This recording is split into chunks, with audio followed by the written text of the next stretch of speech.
Hey everyone, this is Shonali Burke with Waxing Unlyrical, and I am talking to Andre Francis, whom you probably know from Twitter as at Pepco Connect. As you may have noticed from my blog, I've had a little bit of a love-hate relationship with Pepco, my local energy company.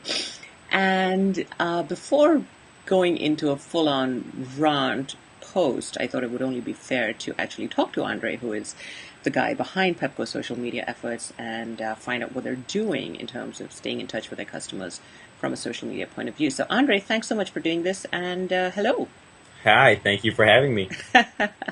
So, Andre, you are the name behind Pepco Connect, which is Pepco's Twitter handle, and I understand you also manage their Facebook presence and their blog. Are those essentially the social media Uh, outposts that you manage for Pepco? we also have a YouTube channel and a Flickr account. And you handle all of that? Yes, Wow. And you're just the one person? I'm just the one person. So that's a lot of stuff for one person to handle. It really is. When did you start doing this for Pepco? We started in February of 2009. Mm-hmm. So we started with just Twitter, and then in April of 2009 we started with YouTube. In what is it? Let's see, January of this year we opened up our Facebook fan page and our WordPress account. That's what our blog is on. And I can't remember the exact date, but I want to say it was sometime around October that we did our Flickr account. So this is not meant to come across as a dumb question, though of course I ask more than my fair share of dumb questions. There's no such thing as a dumb You question. know, that's what I tell everyone when they say that to me. Um, Certainly, social media, I think by now has become well recognized enough, especially for brands and large companies, Hmm. that they know they have to be in the game. If they're not in the game, they really don't have a chance of connecting with their customers directly, like so many other organizations and brands do. But what was the impetus for Pepco to actually start actively engaging in social media? All right. Well, what I will say is this. I remember when I first started here, and this is actually when I was interning in 2006. I remember bringing up the thought of social media to the company, and like most utilities, my boss at the time said, you know what, we're a little bit too conservative. We're not moving in this direction. It's a great idea, but we're just not going there. As time passed, I was actually hired full time in 2007. We started to plan, and we had a lot of strategy meetings on how we're going to do this, what direction we're going to go in, and honestly, it was really just meeting after meeting after meeting. Then in the winter of 2008 2009, it was really cold. I'm sure a lot of customers remember getting some high bills, at least those customers that had electric heat. And what the common complaint was that we haven't changed our thermostat at all, but our bills are going up. And the we would look at the usage and we'd understand, looking at each customer, that their usage was actually going up. So it wasn't a case that we didn't raise rates at the time. It just looked like that usage was going up, and we were able to connect that with the winter and how a lot of the customers were using electric heat. And electric heat is really only, I'd say it's only conservative in nature when the temperature is above about 32 degrees, and this winter was ridiculously cold. Anyway, the local Fox affiliate found a lot of customers complaining about Pepco on Twitter, and at that point in time, they were featuring some of those customers on their live broadcast. At that point in time, my boss, Debbie Jarvis, decided that it was time.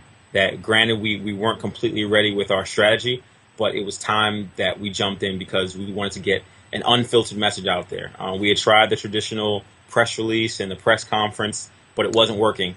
So it was time to get out there, and so we worked with customer care to mock up a process map where I'd have somebody within customer care that I could send any information to and get information back for customers. And we jumped out in, I think it was February 9th, 2009.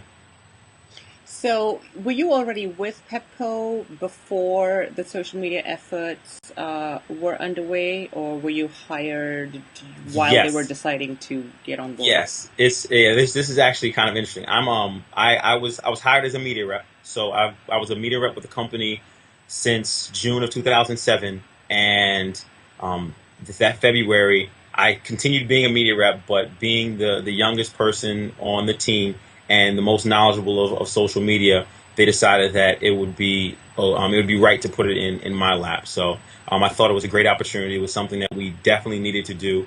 Social media, it's new for utilities, but it's definitely not new for businesses and customer care. And I thought that it was definitely time for us to do it. So I was, well on board to take that completely on. Are you still handling media as well, regular traditional media relations? Yes, So you're just getting it from all ends, aren't you? I sure am. Now, one of the things that I found interesting about our conversation online, and this is the first time that you and I have actually talked to each other, that we're actually looking at each other, albeit through a computer screen and a webcam, Okay. um, was how my personal tone towards you, again, not you personally, but at Pepco Connect, started changing once you actually started engaging with me. Hmm. And of course, that's one of the things that we say to people all the time. If you've got to listen, you've got to engage, you've got to converse.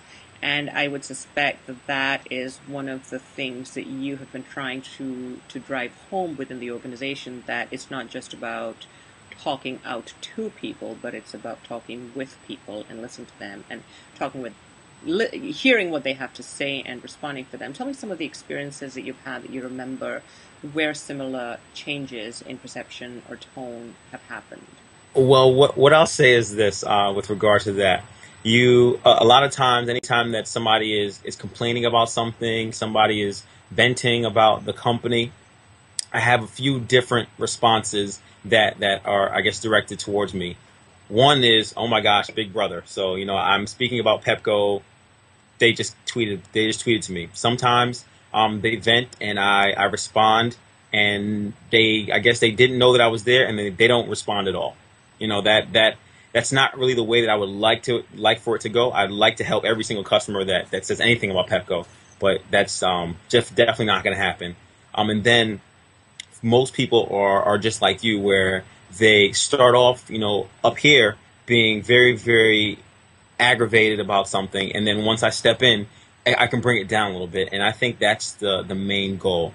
Defusing the situation, I think, is the start of completely changing somebody's perception of the company. It's unfortunate that a lot of customers have issues, but that's the business that we're in, and if I can at least change somebody's sentiment from negative to neutral, um, then I think that I've made at least one step in the right direction. The ultimate goal is to move them all the way to positive, but neutral is okay for me, and I think that I want to say that you are somewhere between that neutral, positive, hopefully Oh, arena. I was not between neutral and positive. No, I was I mean definitely now. on the negative end of the scale. Which is why that change is even more interesting to me. If I kind of step outside of myself for a bit and say, "Huh, that's interesting to see how what we talk about when we're trying to teach people about the kind of quote unquote right way to use social media, and actually see it in practice with myself." I mean, it's a I, great I, learning experience. I think the biggest thing is that um, when somebody engages with you, you know that it's a person. And even though, like you said, it wasn't a personal issue with me, it was with the company, still knowing that you're speaking to a person makes a little bit of a difference. It wasn't just a machine coming out and saying, Shonali, what's your problem? Can I help you out? So I think that plays a major role in helping change people's sentiment. Now, obviously, you are being the social media representative of Pepco. You are not responsible for operations. That is not within your purview. That is not something you can handle. You don't know when the lights are going to go back on. You don't know any of that stuff because that is not part of your job. You're not on the ground fixing the wires and all of that kind of stuff. Right. But I assume there's got to be some kind of communication stream behind the scenes between you and between operations and whoever the various departments are Hmm. for you to be able to give people some kind of information. And again, I get that you are not the customer care rep as such, but Hmm. in a way you are because you're the face of the company. So to Right. customers, you are who they are going to ask questions Right. when they have them. So tell me a little bit about how that behind the scenes communication works for you internally. Well, I like how you started that, because I am just like you said. I'm in corporate communications. I'm more of like the portal between the company and customers. So because there may be issues, there are issues ranging from so many different ways. It could be something operational. It could be customer care. It could be smart grid. It could be anything. I'm just the person that it kind of comes through. I find the right department within the company to talk to, get the information back to the customer. So it comes through me and goes back out through me. But again, I'm not the like the gatekeeper of all the information. So it's really tough, especially in storm situations like when we interacted, because a lot of times operations is hit by so many different people to get information that it's slowed.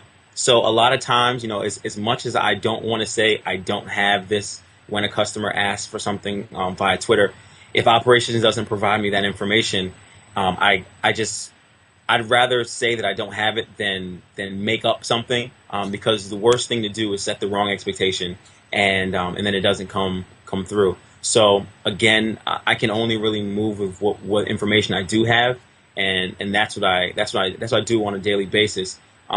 That said, I'm working with all the departments that I currently work with to try to speed that up, because um, especially in outage situations, people are even more frustrated than a regular customer care issue.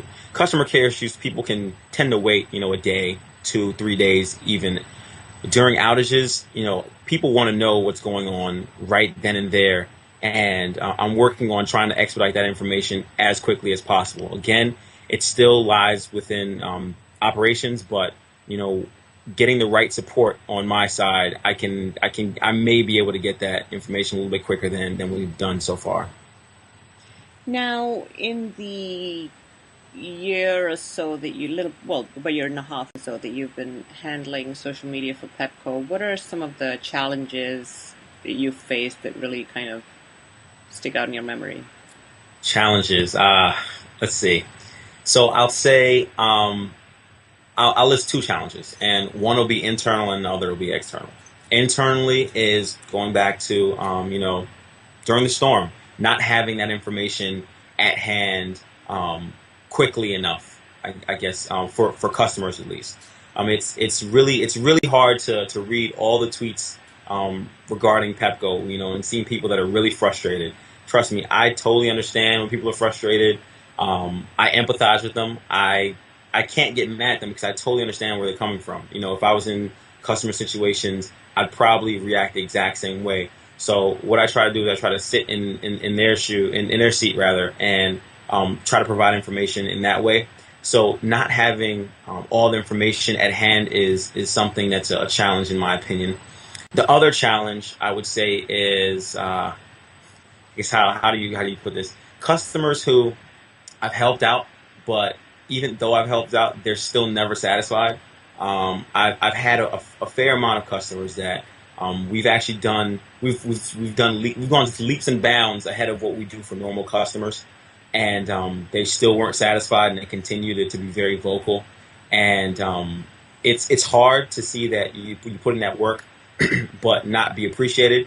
That said, we appreciate all the people who we have been able to help and who are appreciative of it. So that I think that's my biggest challenge externally and internally.